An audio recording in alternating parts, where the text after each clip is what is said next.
Welcome back, and thank you for staying with us. Joining us today in the studio is our guest, Mr. Denwi Daniel, a public affairs analyst. Thank you so much for joining us, sir. We're glad to have you here with us. Good afternoon, Francis. My pleasure.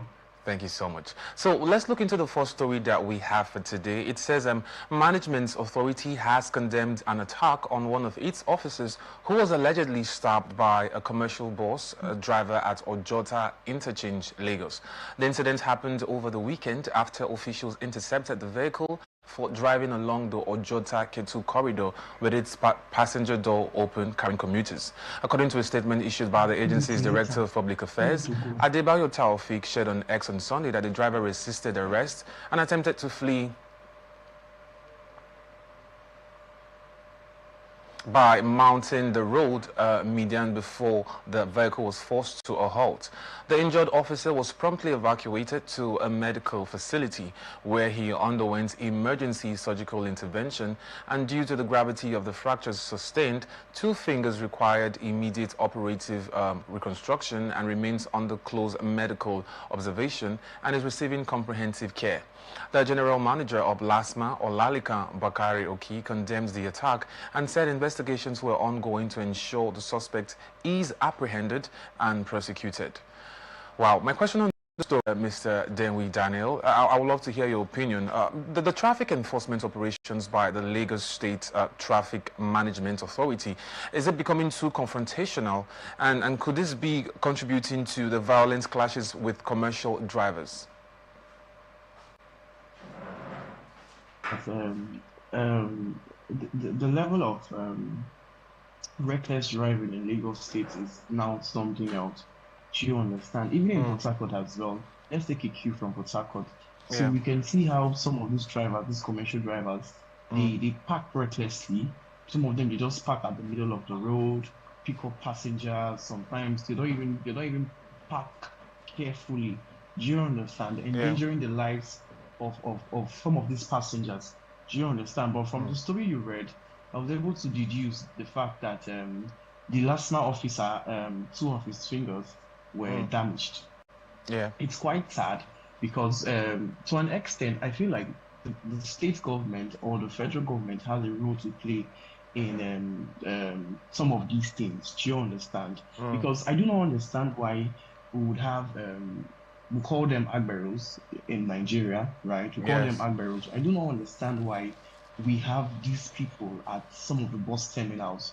Most of the bus terminals, most of them, because they're literally everywhere. Most of the bus terminals, and then you can see that some of these drivers, they park at the bus terminal and then they load passengers, right? And then when they're about to move, you see that these acclaimed agberos will come to them and tell them, give me 500, give me 400. I loaded your vehicle. Do you understand? Yeah. And I see no reason why that should happen. I see no reason why that should be happening, because, I mean, so why do we have the security operatives? Exactly. Why do we have the traffic wardens? What are their jobs? Is it just to control the traffic? No. They should be at some of these bus terminals and then to ensure that, okay, these things do not happen anymore. And it's very sad that this incident happened to a LASMA official. Do you understand? It's quite saddening, but at the end of the day, I still blame the government for their negligence on ensuring that these agberos should not be at the bus terminals anymore. And then for the reckless driving, I feel like these drivers should be apprehended whenever they park recklessly. Do you understand? Because they are endangering the lives of humans. And that's where the problem comes in, because in cases where they are asked to do what is right, they tend to now resort to violence. They're talking about the whole confrontational stuff. They now tend to resort to violence, because I think that's what got the LASMA official into the situation that he's in. And that's what I wanted to ask: should the Lagos State government introduce stricter policies or penalties rather, including mandatory jail terms for these offenders or those who assault traffic regulators on the road? Well, or would I be asking, would that be too much for them? No, that would not be too much because at the end of the day, the reason why we have rules and regulations is to Mm, ensure that there's safety of lives and properties. mm, Do you understand? And then looking at this incident that happened, right? So mm. if the federal government has come out, to put these last mile officials on ground to ensure that some of these road safety rules are not broken and all of that. And mind you, these last mile officials sometimes they take bribes from these commercial drivers. Do you understand? So Yeah. imagine a situation where you collect bribes from some of these commercial drivers, and then so there's this saying that when somebody constantly feeds you, you do not have the right. The right is now taken away from you Yeah. to put the person in his place. Do you understand? So, for Mm, example, if somebody gives me 500 every day on the road, do you understand? The traffic warden. So mm. if the next day the driver is, committing an offense on the road, I may not have that prerogative, to ensure compliance because why? I've been benefiting from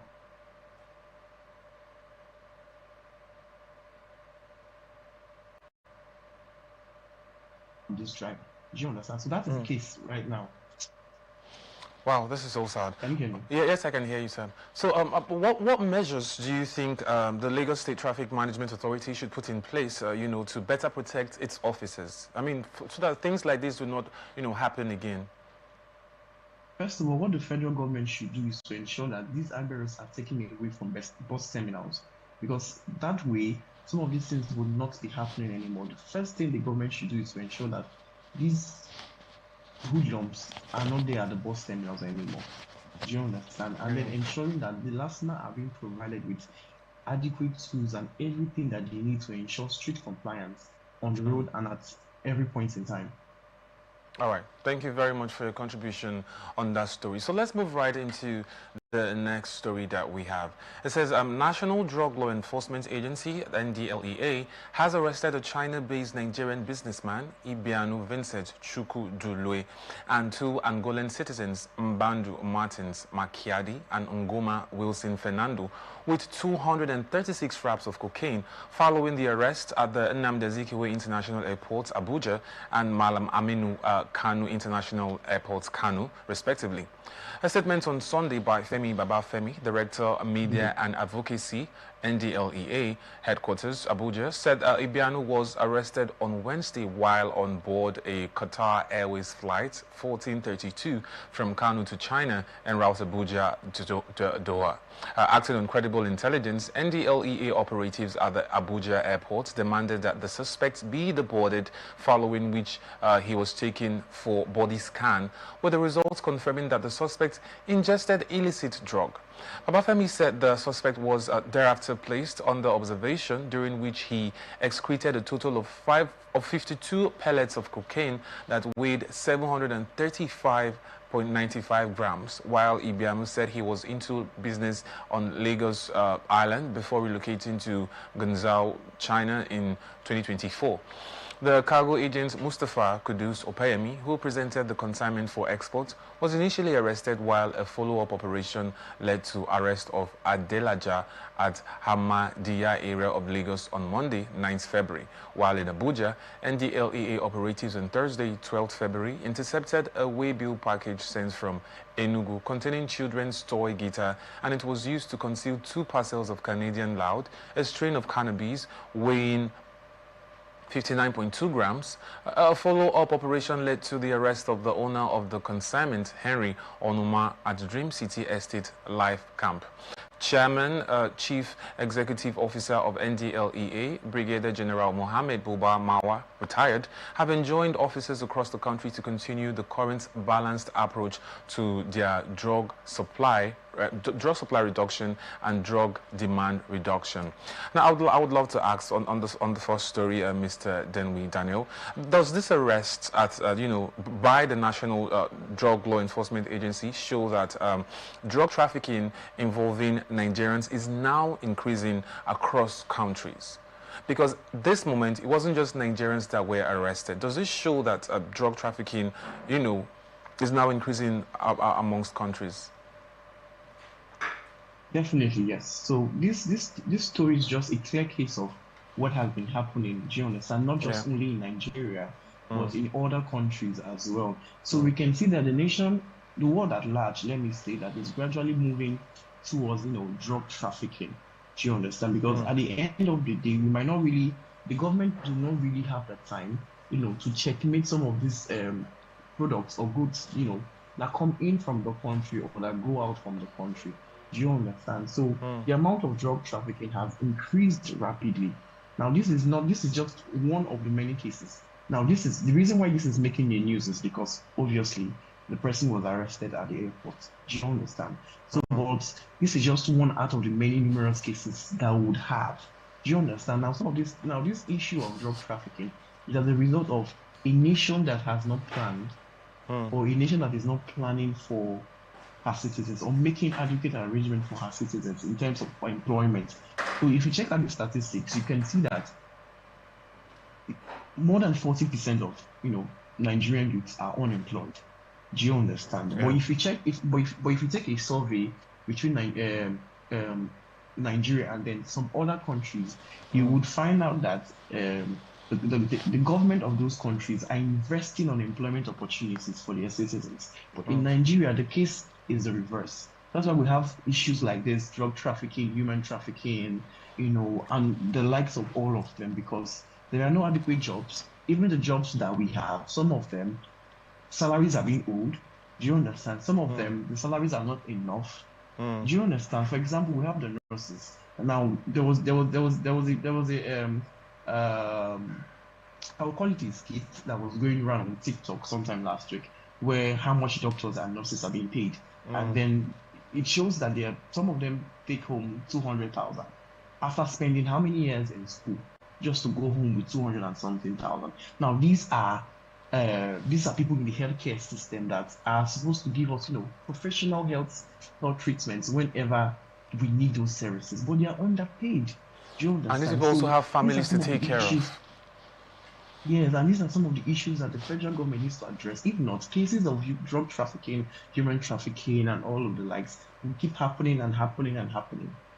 But do you Honestly, but do you think these checks at the airports are they strong enough to reduce or stop drug smuggling? no. The thing is, the country has grown to the area where um, checks at the airport are not really taken seriously. Do you understand? Checks at the airport are not really taken seriously. Sometimes people, let me use the word, people are lackadaisical about their jobs. Do you understand? As an airport official, you're supposed to do a thorough check on some of the items that are coming into the country or the passenger is taking. Do you understand? One is for the safety of other passengers on board. And then, for brand name, this is to keep the name of Nigeria in check. Do you understand? Nigeria, outside the country, we can, if you really want to ask people outside the country, once they hear Nigeria, they run for their dear lives because they feel like, okay, Nigerians are not trustworthy. We have this, fraud spirit, fraud mentality, and all of that. So these are some of the issues that has put Nigeria in a bad spot across the border. Do you understand? And Yes. I feel that the government should do more, should invest more on security checks at the airport. Do you understand? For example, somebody carries a bomb. What will happen on flight? And the bomb goes off. Everybody dies on the aircraft. Do you understand? So thorough checks needs to be put in place by the federal government. Government needs to put more time and more money into aviation sector to ensure that these cases do not happen all the time. And I bet you, if the government invests more on the aviation sector, you will see cases of this um, drug trafficking and all of that, we'll see that they are going to reduce because once the security officials are at alert and then they are now, spotting out some of these items, you will see that the issue of drug trafficking will drastically reduce because they cannot send those items across borders. All right, thank you very much for your contribution on that story. I was about asking, what you think the government should do to help reduce or stop the whole drug trafficking at the airports and all of that, but you already mentioned. So this is where So, we'll so go. in addition to my statement, just like I said earlier, I said more job opportunities, Yes, you should be mentioned. provided, and then sensitization programs should be done, awareness programs and sensitization programs should be done, especially for our youths. Now, let's leave drug trafficking aside. Let's talk about consumption of hard drugs. We can find out that most of our youths these days, the kind of hard drugs they consume is alarming. It is alarming. And then the government needs to ensure that, okay, one of the ways to cut down on this drug, taking drugs and all of that is to ensure that your citizens have the basic necessities. Do you understand? So the government should invest more on the aviation sector by ensuring that, okay, the security machines are doubled. So if you have like 50, we should have like 100, or we should have like 150. You know, some machines that could actually sort out some of these things and then employ personnel. At the end of the day, you can have the machines, but you don't have the manpower or you don't have the resources. Now, the resources we're talking about is electrical and electricity. Sometime in December, some of the IGGs that got back, they got to the airport and then there was no light at the airport. The airport was dark. So imagine having an international airport and then there's no lights. That's the resources. So it's not just having those machines, having manpower, and then having the resources to facilitate manpower and those machines. So that's my contribution on that story. Thank you so much. That's an excellent contribution. We really do appreciate your time. So this is where we'll go on a short break, and when we return, we will continue with the rest of the stories. Please stay with us.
Welcome back and thank you for staying with us. Now to the rest of our stories.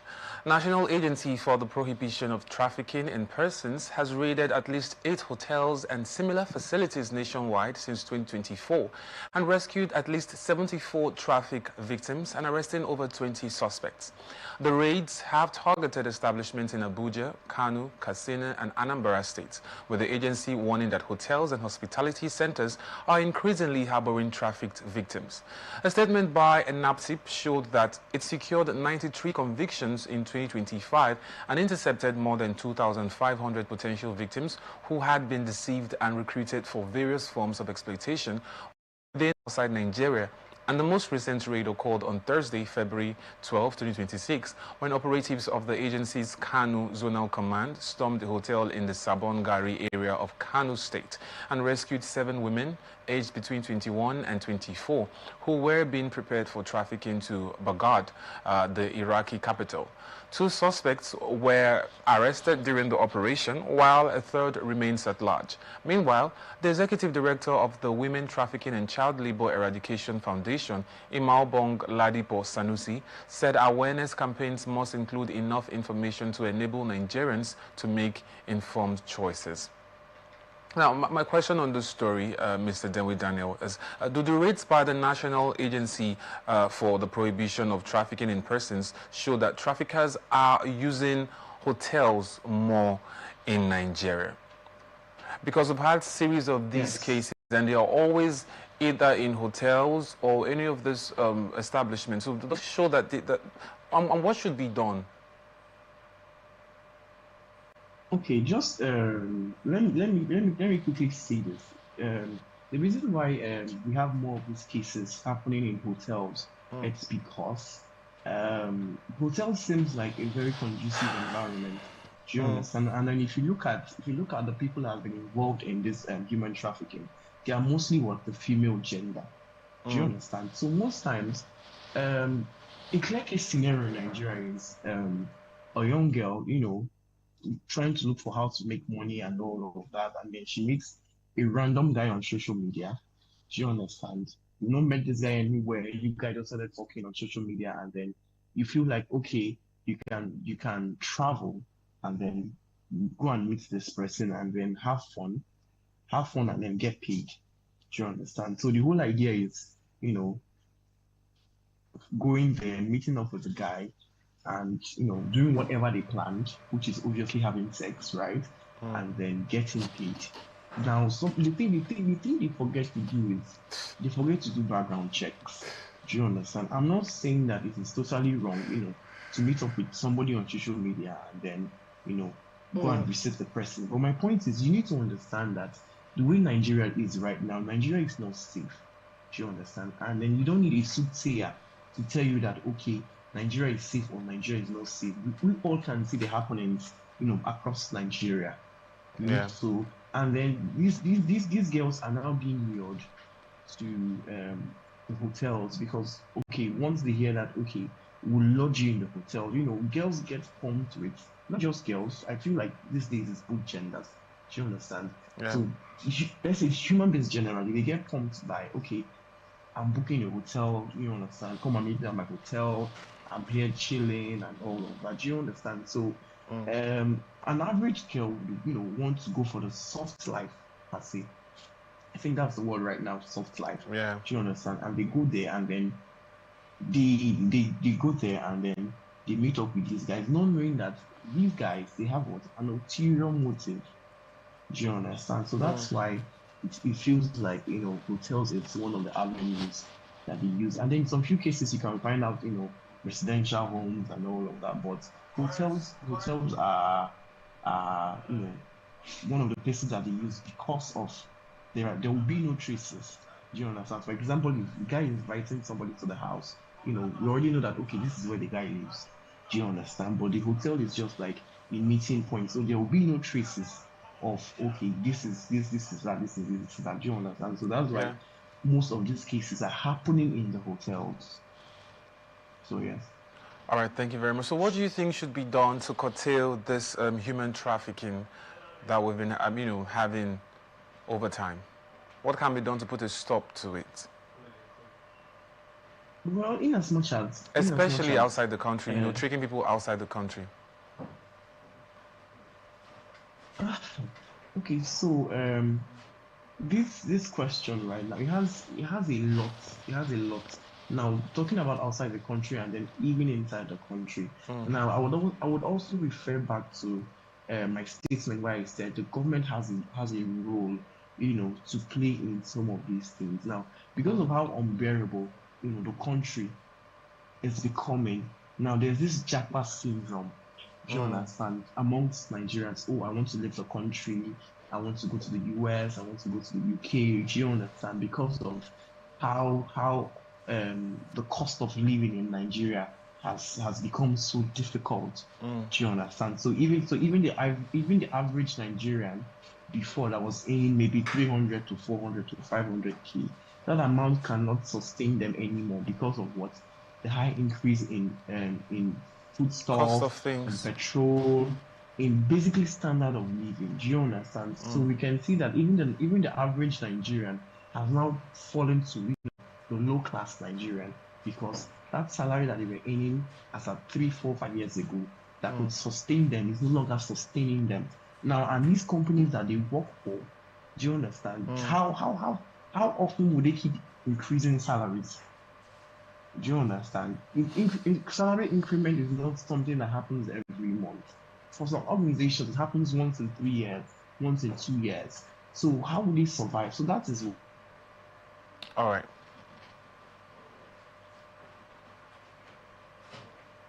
why we now have the jackpot syndrome. Everybody now wants to be here. They would just hop on those opportunities, and then travel abroad. Now, some cases are also, getting admission into schools.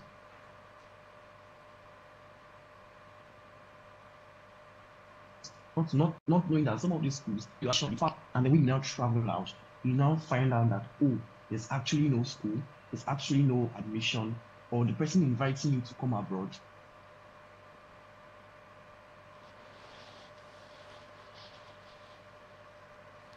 is not for the intention of making your life better. There's a role to play, especially providing employment.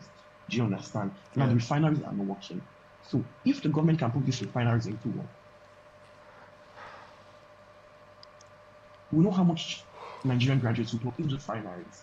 If the government can set up ministries, departments, agencies, that will accommodate some of these young graduates, we will not have cases of human trafficking, drug trafficking, and all of that. Social amenities. Now, the reason why these things are called social amenities because it is what affects our daily. What will happen? A community that does not have road, there's no light. What will happen? Human beings will be kidnapped, will be killed, and all of that because what? There's no social amenity there. There's no life in those communities.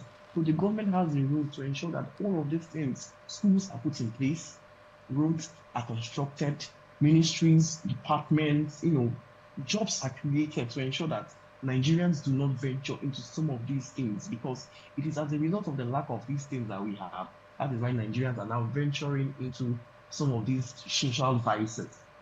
Do you understand? So the government needs to go and strategize. Every year we have every general election we have their campaign promises, manifestos, and all of that. That they provide this, they provide that. But at the end of the day, nobody's providing nothing. Now, sorry to take you off this topic. Now, during Tinubu's campaign for his election, right? He said he would provide Nigerians with what? Steady electricity. Now, what is the case? Every now and then we have the national grid collapsing, some areas in Port Harcourt, some areas across Nigeria, they've not even seen power for years, months. Do you understand? And then you actually come out to Nigerians to make a promise that this is what you're going to do for Nigerians, but then you're not fulfilling the promise. So we can see that the government is actually failing us. So when these youths they venture into some of these things, it is not because that they want to venture into these things, but because the environment is not conducive for them to thrive because some of these social amenities have not been provided. So the government has a long role to play in making Nigeria a better place for all of us. All right, thank you very much for your contribution on that story. So my last question on this story is, considering the fact that some of these human trafficking, is being carried out in hotels and all of that, should the owners of these hotels be arrested, in cases where, human trafficking is being carried out in their hotels and they do not report it? Should they be arrested? Well, so the thing now is, how do we ascertain that these hotel owners, um, they are aware of this human trafficking or they are not aware of Because this human trafficking? How do we ascertain sorry to that? cut you, because we've had cases where there was a case about a young man in Port Harcourt who lost his life I think a few weeks ago, if not a few months ago, and it was said that he was beaten and then he was thrown off story building, and there have been several cases of people being I don't know, I don't want to use the word just beaten. I don't want to focus on the assault, basically, because we're talking about human trafficking. But these hotel owners cannot say that they are entirely ignorant of the fact that things are happening in their establishment, because there's a possibility that you could hear noises, or someone goes into the room for a couple of days and you don't see the person coming out with the person that went in. Shouldn't there be certain things put in place to ensure that people who go into these hotels are not in the wrong hands? So are they going to say that they are completely ignorant of the fact that these things happen in their establishment? Well, see, the thing is, the way hotel is structured, right? Hotel is structured in the sense that it gives room for privacy. Do you understand? So these, for example, the staff may not be able to, keep accurate track of people that go in and people that come out, and then people that that do not come out at all from their hotel room. Because I mean, the hotel is basically for, for going private, so to say. Do you understand? But that is why they usually have, what do they call it now? This morning routine of going to clean the Rooms hotel and all of room that. and then all of that. You understand? So some hotels, right? If a visitor wants to see someone, they place a call across to the room number. Okay, there, Mr. Steven, room 404. Okay, there's someone downstairs that wants to see you and all of that. So the person comes in. Do you understand? And most times, the reason for this visit is not stated. Do you understand? But just like you said, in the process where some of these things are happening, I mean, there should be noises, right? There should be noises, like, because definitely there's going to be altercation. Okay, the person would not want to give in into all of that, but you need to understand that some of these rooms too, they have some Soundproof. of these rooms know how to soundproof. Yes, that's the word. You know how to, withhold sound. So no matter the level of noise you make, the next person may not hear you, may not hear the cry for help. Do you understand? Because I mean, the hotel is for private enjoyment, so to speak. Do you understand? But on the other hand, we know that there are some hotel owners that are aware. In fact, some of them, what they do is they are the ones doing this human trafficking.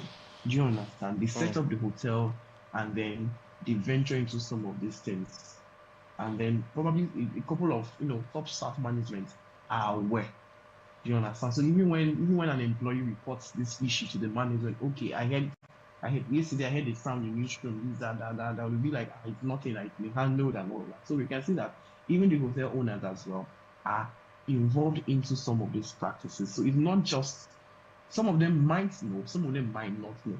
Do you understand? Some of them are doing it, some of them are not doing it, but we cannot ascertain who is doing it and who is not doing it. So that is where the EFCC and every other parastaff that the government has put in place. That's where they come in to ensure that, okay, there's strict compliance. The rules and regulations in hotels these days should be upgraded, in the sense that, okay, if somebody comes to see somebody, they should be able to know when the person came and then when the person leaves. There should be a time book even. Okay, please write your name here. This is the time you came in, and then when you want to leave as well, there should be somebody at the reception.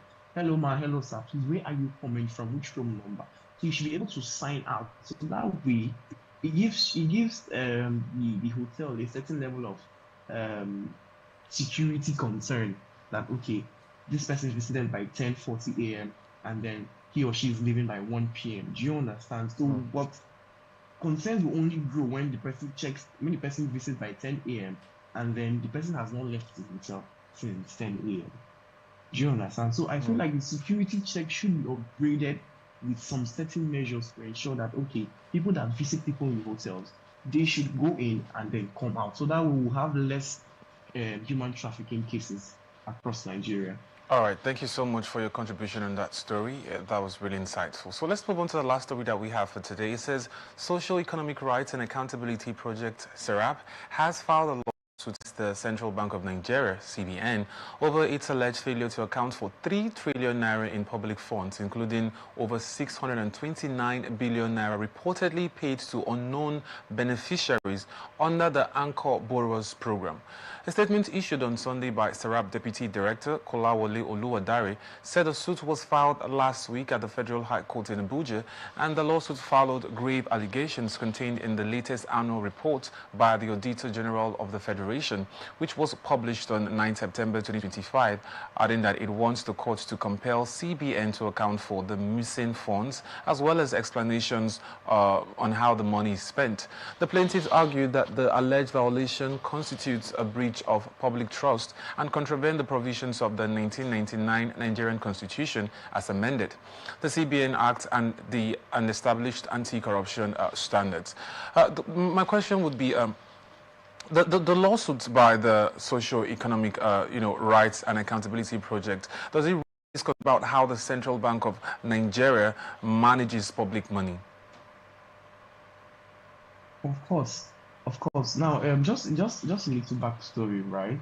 So, Mm. the Seraph, right, is a Nigerian non-profit, organization that was Organization. established in 2004, right, to promote human rights, right, Mm. transparency and accountability in governance. Now, the reason why they set up this, non-governmental organization, this Seraph, is to promote human rights, right, and then Yes. accountability and transparency in government. Do you understand? Yeah. So, and then this syrup, from my understanding, this syrup they work closely with with the EFCC, the Economic and Financial Crimes Commission, as well as the ICCP, that's the Independent Corrupt Practices and Other Offences Yes. Commission. Do you understand? So Mm. this syrup was established just to checkmate accountability and transparency. Now, this is not the only case that we've had in Nigeria of missing funds. These are, let's just say, this is one of the numerous cases. Do you Mm. understand? So every now and then we've had politicians and then government officials that have been in power, and then okay, this is so once they leave power, we will now find out that okay, they should give account of so funds that was disbursed to them for certain projects. Now, some of these politicians, what they do is they embark on certain projects so they could get money, do you understand? And then Mm. siphon this money from the project that the money was intended for, and then use it for something else. So now when they now leave power, they are now being interrogated. Oh, the 300 million, the 1 billion, the 10 billion that you collected for this project and all of that, what did you use the money for? Do you understand? So this is Mm. one of the cases that we have. So now the STERAP has come out to say that what we stand for is what transparency and what accountability. So tell us what you did with these funds. How come these funds, three trillion is not 3 billion? That's a whole lot of money. Mm. So if the STERAP has come out to say, what did you do with 3 trillion? Why are these funds missing? You should be able to give account of how you spent the funds. I mean it's everywhere. If somebody is being given 100 million, you should be able to state, okay, what did you use 100 million for? Oh, you did this, logistics, manpower, expertise, and all of that. You should be able to give account of all of that. So the syrup is just saying, give us account of these funds, and then we are good. And I believe that this case could actually affect Nigeria's trust in government programs, right? Like the Anchor Borrowers program. There's a possibility that this case could actually affect Nigeria's trust in all of these government programs, because apparently they are not being accountable for the money that was entrusted to them. But thank you very much for your contribution on the stories. I actually wish we could continue, but we're out of time. And I must say that we really do appreciate your presence. Thank you for always showing up. This is where we wrap it up on this edition of Government and Public Service Reports on Atlantic Television Network in the city of Port Harcourt. We are open for advert placements, news and events coverage, personality, society and political interviews, product service promotion and commercials. Watch us live on www.atlanticnetwork.tv, Avo TV channel 205, Limex TV platform, Ifastech platform, Apple TV, Niger TV, Iruku TV. Connect with us on 18 socials, subscribe, like and share. Facebook and YouTube, Atlantic Television Network. Instagram and TikTok, Atlantic TV Network 1. On Twitter, now X at Atlantic TV Net. Peace and unity are the pathways to progress. Thank you for watching. I am Francis Necker.